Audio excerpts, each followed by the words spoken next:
In this life note, I wrote down every single patient that we saved their life or changed it for the better under God's will, obviously. Now, today's story is a hard story. A 9-year-old inside of his house was playing, jumping around, having fun. And he just suddenly fell. Grabbed on scene, laying on his back like this, eyes closed. Tried shaking him, didn't wake up.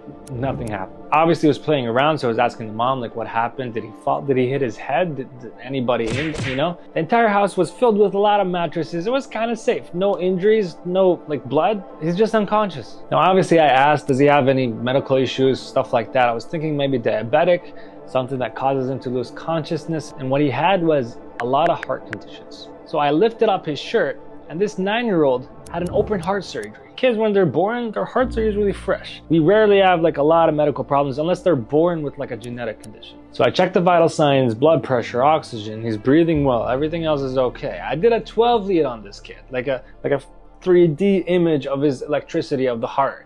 We don't do that on kids usually. You know, it's kind of weird, but I did that just because of his history. So we saw the reading of the heart. Yes, it's not completely normal, but at the same time, there's no heart attack. There's nothing that's alarming like happening right now. It seems like some old stuff, you know? So he's a kid. We picked him up, put him on the stretcher. Now we're in the ambulance.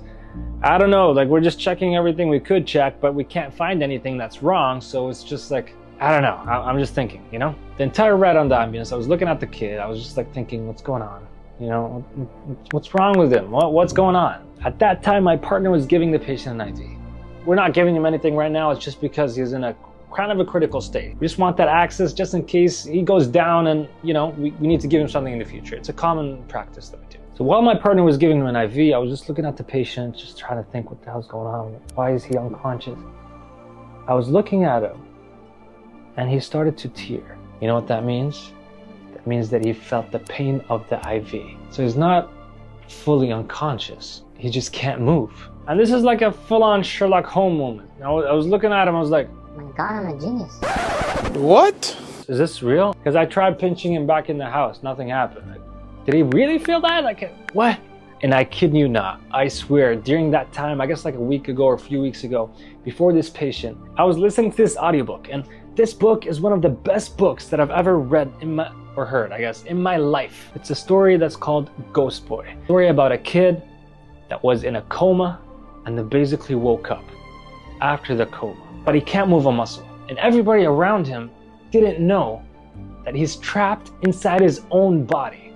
Like he's awake, he feels, he smells, he's hearing conversations. They're just like shoving soup, very hot soup down his throat, and he's like burning, but he can't say anything. This is either a coincidence because of that story that I just read, or I'm the smartest person on this planet. Bro, what are you talking about, man? So I basically sat down right next to him. I told my partner to move a little bit because I wanted to talk to him, and his mom was sitting like at the feet, like at the very back of the patient, right? So I looked at him, and something I did remember from the story is that that person could blink. He couldn't move anything, not even his eyelid. He can't move around, but he could blink.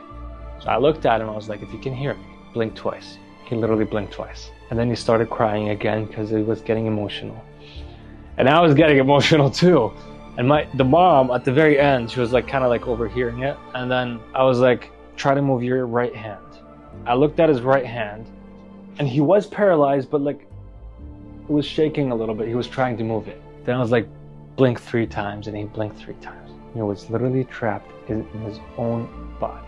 I never ever thought I would live and see a condition like that, ever. Basically what the condition is locked-in syndrome. You can't move a muscle, but you're aware of everything around you. It's one of the scariest things you can ever feel. It's a neurological condition where the brainstem or some of the brainstem is damaged. Why? Because of a stroke, because of a brain injury, because of something like that. For this little kid, probably a stroke or something like that, just because of all the heart condition he has. It's rare, and I never ever thought I would see it, especially right after finishing that book. So obviously when I knew that, I told the mom to come and sit next to her son and try to talk to him, and she realized that he could hear her, but can't move and can't respond. Anyways, it was very emotional. She was just like crying and trying to talk to him and trying to comfort him, and the kid was like tearing, no movement. So I gave them a call beforehand, reached on scene, the entire team was waiting for us. So I went to the doctor, gave him a full endorsement, and then looked at him and leaned over, and I was like, listen, this is probably a locked-in syndrome. Doctor was like, what are you talking? Rare neurological condition, buddy. Brainstem probably damaged. I got this. damn, that felt good. Anyways, comforted the mom and then, did my paperwork and left. I did check on him 2 weeks later because that's one of the cases where I was like, I gotta remember his name. I gotta check on him because that's one of the rarest cases. Yeah, I don't really know the details, but I know that he's alive and he's getting treated, so hopefully he's getting better. It happens a lot. When I learn a new information about this random thing, one of the next patients in the near future, I just like, that's basically it. The thing I just learned, that's it. So the moral of the story is, read the book. The book is good. Like the story, you want to hear more like it, you know what to do. You can subscribe and stuff. For the first time ever, I'm gonna have a Patreon. Basically because I want to pay my editors. I want to support this and,